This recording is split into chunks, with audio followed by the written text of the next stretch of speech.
Today we're with the newly appointed manager of the Campion Development Squad, Mark Palfreeman. Mark, what makes you think you're qualified to do this job? I've been at Campion now for 3-4 years, joined as a player under Fuzzy, and I know a lot of the lads, as a lot of the lads would lay testament to. My playing days are virtually over now, but I've got a good knowledge of the game, and I think I can take that and help the reserve team, the development squad, to really progress and move Campion on as a club, hopefully. There's a long history of players who have played with a club and then become manager. You think back to the old Leeds United days when they went through Alan Clark and Billy Bremner, and you're actually managing your mates. How do you think you will be able to separate yourself from being a player and now becoming the boss? I think Gary Monk at Swansea has proved that it can be done. Admittedly, yes, there is conflict of interest there, but I get along well with the lads. And I think through that you get a kind of respect and you get an advantage as a manager that not all managers get, because they've played with you, they know you understand the game, they know you've seen it from their point of view, and through that they can appreciate that you appreciate what they do, because you've been there, you've been in front of the centre-back, you've been next to the midfielder, you know what the striker can do. What sort of management team have you got built around you? Dave's coming, Dave Turner, with the Whipsy Lions lads. He's brought in 10 new players, and they're looking, in pre-season, they're looking good lads. A lot of them were going to form the core of the newly created under-21 squad, but in pre-season, most of them have played at least one game with the reserve side and all look capable of doing a very good job for the development squad. So Dave's helping us out, and he brings with him a wealth of coaching experience. He's a level 2 coach, a lot of knowledge, a lot of new players, and he's a good guy. We get on really well. I think it's going to work very well, the two of us together, and I think it's going to blossom as a management team. I think we're going to do well. You mentioned pre-season. How's that gone? Up and down. I think there's games in pre-season that we've performed well in. Baildon Trinity, obviously we won 4-0 in our last game last Saturday. And that was a good performance against a team from the West Yorkshire League. We've beaten Great Northern FC up at Appley Bridge, and again that was a good performance. In some of the other games we maybe lost, but there's been things we've learnt in every game, I think, particularly when you're bringing a new team together, a new squad together. It's not necessarily about the results in pre-season, it's about learning what your players can do, and I think we've got at the end of pre-season a cohesive squad and a group of players who want to work for each other, want to work for me, want to work for the club, and in doing that I think we're strong going into the first game. I certainly have a better idea of my starting 11 now than I did 4 weeks ago, and that pretty much is what pre-season's about. The other thing is that they've all trained fantastically.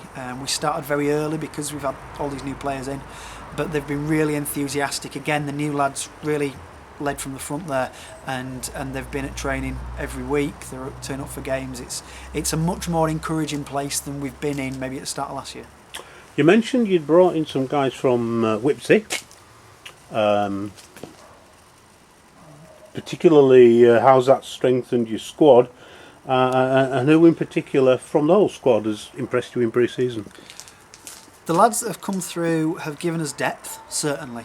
I think one of the issues we had last year, we used 47 players last year in the reserve side, and it's not sustainable. There's always going to be an element of unsettledness, is that a word, about the reserve side, because obviously you've got to feed your first team as well. But I think what you need in that division is a strong, solid core group of players who will play together, know each other, and can play for each other. And what these lads coming in have done is give us that depth of maybe 18 to 20 lads that we can count on week in, week out, and we can then say to some of the more unreliable people, I'm sorry, but we've got 18, 20 here who are willing to come every week, and you guys need to show the same kind of commitment if you want to be getting in the team. And aside from that, the footballing ability, like I said, we were expecting maybe 2 or 3 to add to the development squad, when actually we've got between 5 and 8 who are going to be a very integral part of the squad. We've seen very little of Tom Bentham because he's been playing cricket, but what we have seen has been very encouraging. Obviously he played a game for us last year. Cam Green is a powerhouse up front. Damien Heels has slotted in midfield like he's been playing there for years, to be honest, spraying the ball around and impressed a lot of people at the club, and none of them have disappointed. They've all come with the right attitude and they've all performed exactly what we need them to do. You're actually, in reality, a feeder club for the first team. Yes. What if any, are the tensions between what you're trying to do with the development squad and the first team?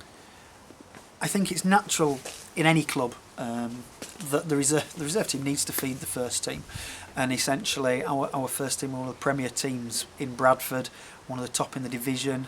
I think it's 4 of our players went to semi-pro status last year, so we've got a really good situation when it comes to our first team.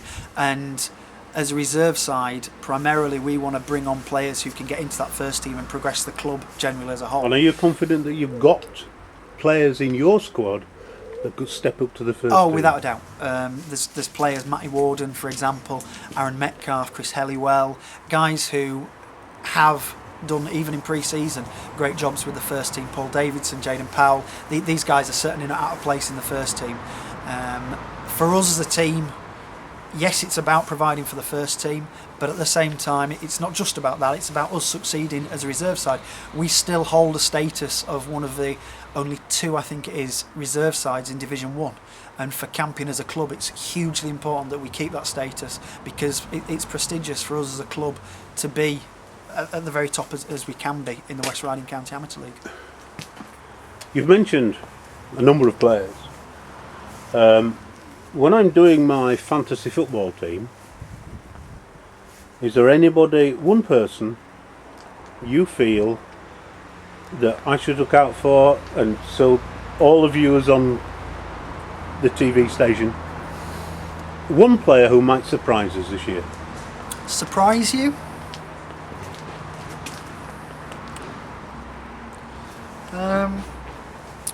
I'm going to say Josh Ludford. As a fantasy football player myself, you go for strikers. Strikers get you points because they get you goals.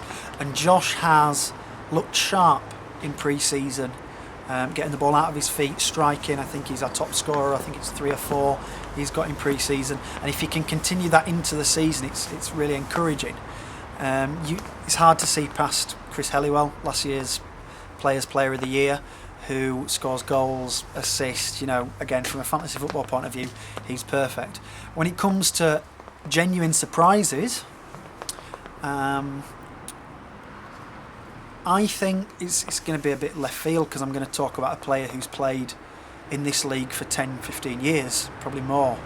But Carl Trenery at 36 was asking questions whether he was done, and he's very much not done. He's adding so much to the team, even at that age, that I'm surprised how much he's adding to the team, but he's a real linchpin in there, helping the youngsters come through and giving us solidity in the centre of the park. The league season's about to start. Yeah. Who do you see as your main rivals? I think we've got to look at where we're fighting this year. I think the title will be between Wakefield City. Ventus Yeadon will be up there again. You've got to look at the top 2 from last year, neither got promoted. I think for us, we're looking at mid-table, and around there's Thorns. Westbrook finished round there, and we beat them at their place last year. You've got Dram, who were very impressive last year despite being in a relegation zone. It's hard to say. Bearing in mind we finished second from bottom last year. Everyone's a rival, particularly if we want to improve on last year. Okay, you've told us what your expectations are for where you'll end up in the table, but more generally, at the end of the season, when you look back, what are the aims? What do you want to get out of the season, not just league position? My aim is to have a core of players who enjoy playing, are reliable, help us as much as they can. The manager, it's difficult sometimes. For some of the younger ones to break into the first team and impress in there, and for us to finish mid-table with everyone performing and enjoying it. I think there were periods last year we didn't enjoy it as a team, and I think if Josh is scoring goals, if Chris is scoring goals, if Jaden's keeping clean sheets, that's when we're enjoying our football. And if we do that, we'll finish mid-table, we'll exceed expectations. One final question. Are you the sort of manager that's going to do the hairdryer and throw in the teacups? Yes. Promise? If players need a kick up the arse, I'll give them a kick up the What arse. frustrates you about your players? What frustrates you as a manager? Apart from the fact that they ring you up at lunchtime and say that they can't get they know what frustrates me.